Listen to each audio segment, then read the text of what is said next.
बिस्मिल्लाहिर्रहमानिर्रहीम। अस्सलाम वालेकुम नाज़रीन, आप यूट्यूब चैनल देख रहे हैं, मैं इमरान ख़ान हूँ। नाज़रीन, पाकिस्तान में हालात यहाँ तक पहुँच गए हैं कि आपको मालिक साहब को आप जानते होंगे, प्रोग्राम करते हैं टीवी पे।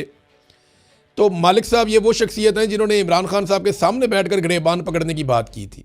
छोटी मोटी खबर थी, मईशत में थोड़ा उतार चढ़ाव आ रहा था, तो उस वक्त के वज़ीर आज़म का इन्होंने गिरबान पकड़ने की बात की थी।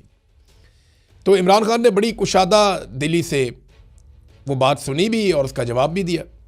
लेकिन आज वही मालिक जो है वो एक जहाज़ खरीदे जाने पे उन्होंने 17 सवाल किए, उनका प्रोग्राम ही बंद कर दिया बीच में और उनको धमकियां भी लगा दी, वो प्रोग्राम चला ही नहीं। तो आप अंदाज़ा करें कि यहाँ जमहूरियत है या नहीं, और इमरान खान इनसे कितना बेहतर आदमी था ये भी आप अंदाज़ा कर लें। मरियम नवाज़ इस मुल्क की, ऐसा लगता है मरियम नवाज़ और उसका बेटा इस मुल्क की नई मुकद्दस गायें हैं। यानी इससे पहले बहुत सारी मुकद्दस गायें हमने देखी हैं, अदलिया में बहुत सारी मुकद्दस गायें आकर बैठ जाती हैं, पाकिस्तान के जर्नैल जो हैं वो मुकद्दस गायें बन जाते हैं। अब मरियम नवाज़ और उसका बेटा भी मुकद्दस गाय है पाकिस्तान में, ये एक नई मुकद्दस गाय है, इनका भी जो है वो एहतराम किया जाए, इनके तकद्दुस का ख्याल रखा जाए, इनसे सवाल ना किया जाए। देखिए सवाल तो छोटा सा है ना कि जहाज़ लिया क्यों और जहाज़ लिया कैसे, तरीक़ाकार बता दें। फिर ये किसके नाम पे है, फिर ये जहाज़ का इस्तेमाल कौन कर रहा है, ये यूरोप कौन लेकर गया, फिर किसको उजलत में वापस बुलाया गया, एक कहानी क्या है। छोटे छोटे सवाल हैं, पूरा सोशल मीडिया पूछ रहा है, पूरा पाकिस्तान पूछ रहा है। इन सवालों के जवाब देने की बजाय प्रोग्रामों की बंदिश, बस ये इतना ही कर सकते हैं, इससे ज़्यादा इनकी औकात नहीं है। हालात इनके ये हैं कि वैसे ये जहाज़ भागने के लिए, मैं आपको बताऊं, ये भागने के काम आएगा। ये जो गैर मुल्की पायलट से इन्होंने भर्ती की है ना, इन्होंने पहली फ़्लाइट से निकल जाना है। जैसे ही हसीना वाजिद वाला कोई सिनेरियो पाकिस्तान में होगा, ये सबसे पहले भाग जाएंगे। और गैर मुल्की पायलट इसलिए रखेंगे, पूछने वाला कोई नहीं होगा, उनको लेंगे और निकल जाएंगे। ये दुनिया की वाहिद वज़ीर आला है जिसके पास अय्याशी के लिए इतना शानदार और महंगा जहाज़ है।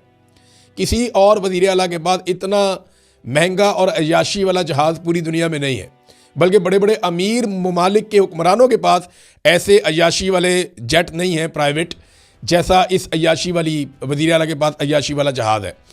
अब मेयो अस्पताल में एक इकलौती एंजियोग्राफी की मशीन रह गई थी, पहले बाकी ख़राब हो गई तो एक ही रह गई थी, वो भी नाकारा हो गई। ये जनाब सबसे बड़ा हॉस्पिटल है मेयो हॉस्पिटल, वहाँ पे एंजियोग्राफी की एक बेसिक मशीन होती है, वो भी नाकारा हो गई। लेकिन जहाज़ चाहिए। हेल्थ वर्कर हो, एजुकेशन के अंदर काम करने वाले लोग हों, टीचर्स हों, या सुथरा पंजाब के बेचारे वर्कर हों, वो सारे कई महीनों से तनख्वाहों के लिए रो रहे हैं।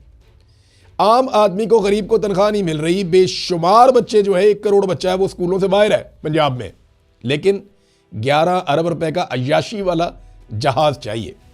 अब जहाज़ लेके एंजॉय कर रहे हैं, तो जब तक कौम नहीं पूछती तब तक मौजा ही मौजा। वैसे तो इदारों ने इन्हें मुकद्दस गाय बना दिया है। अब आ जाए नाज़रीन इंटरनेशनल उस खबर की तरफ जिसने अब एक नई सिचुएशन क्रिएट कर दी है। इसराइल ने ईरान के एनर्जी इंफ्रास्ट्रक्चर पे अटैक कर दिया अमेरिका के साथ मिलकर। ये वो हमला है जिस पे ईरान ने ख़बरदार किया था। डोनाल्ड ट्रंप ने बार बार कहा कि हम जब चाहें पूरे ईरान की बिजली बंद कर सकते हैं, और डोनाल्ड ट्रंप ने यह भी कहा कि हम ये करना नहीं चाहते क्योंकि हमने ये इंफ्रास्ट्रक्चर तबाह कर दिया तो ईरान को बहुत साल लग जाएंगे वापस अपने पैरों पे खड़ा होने में। डोनाल्ड ट्रंप जो है वो काफ़ी दबाव में है, पूरी दुनिया से उन्हें सपोर्ट नहीं मिल रही। माजी में जितने अमेरिका के इत्तेहादी थे वो हाथ खड़े कर गए हैं कि जनाब हम इस लड़ाई में नहीं आते। पहले वो खामोश रहे, फिर इक्का दुक्का बोलना शुरू हुए, फिर उन सब ने इकट्ठे होकर अनाउंसमेंट कर दी, ख़ास तौर पे जर्मनी ने, फ्रांस ने, बरतानिया ने, जापान ने और ऑस्ट्रेलिया ने, हत्ता कि जनूबी कोरिया भी साथ खड़ा नहीं हुआ। चाइना ने भी कह दिया, रशिया ने भी कह दिया, दुनिया की सारी बड़ी ताकतें अमेरिका को अकेला छोड़ गई। इवन कनाडा भी, कोई अमेरिका के साथ खड़ा नहीं हुआ। एक आलमी तन्हाई का शिकार हुआ अमेरिका। अरबों की नज़र में अमेरिका की इज्जत वैसे ही जा रही है।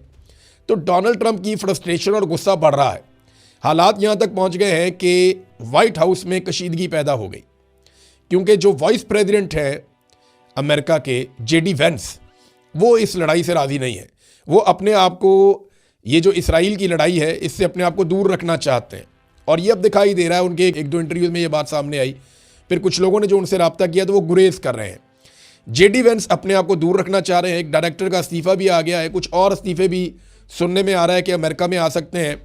तो अमेरिका की आलमी हमायत में भी कमी हुई है, यानी 79%, लगभग 80% के करीब अमेरिका की जो आलमी सतह पे एक मकबूलियत थी उसमें कमी हुई है। और 2024-25 के मुकाबले में दुनिया में जो सबसे नापसंदीदा मुल्क है डाटा के मुताबिक, ये CNN ने एक रिपोर्ट जारी की है, वैसे दुनिया में जो सबसे नापसंदीदा मुल्क है वो इसराइल है। और उसके बाद अब इस वक्त दुनिया में जो सबसे नापसंदीदा मुल्क देखा जा रहा है ये ईरान पे अटैक के बाद, वो अमेरिका है। और सारी दुनिया ये समझती है कि अमेरिका ने इसराइल की लड़ाई में हिस्सा लिया और इसराइल ये समझता है कि उसको ये मौका दोबारा नहीं मिलेगा। मैं एक चीज़ आपको बता दूं कि डोनाल्ड ट्रंप के जो मुआखज़े के इम्कानात हैं, क्योंकि ट्रंप की बात हो रही है, मैं चलता हूं अभी एनर्जी वाले मामले में, लेकिन ट्रंप के जो मुआखज़े की बात हो रही है उसका इम्कान कितना है?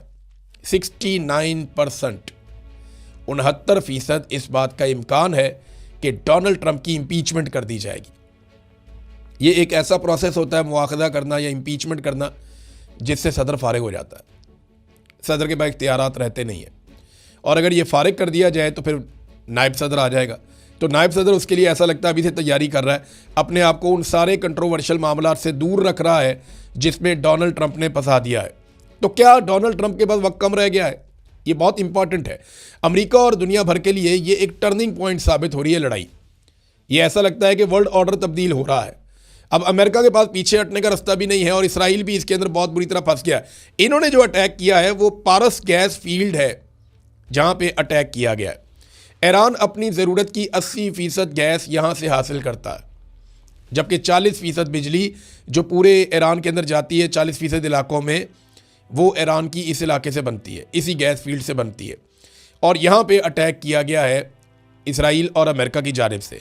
ईरान ने पहले ही कहा था कि अगर उसके तवानाई के इंफ्रास्ट्रक्चर पे अटैक किया गया, और अमेरिका ने कहा था कि 1 घंटा लगेगा ये काम करने में, तो ईरान ने कहा था कि फिर आधा घंटा लगेगा पूरे खलीज की बिजली बंद करने में।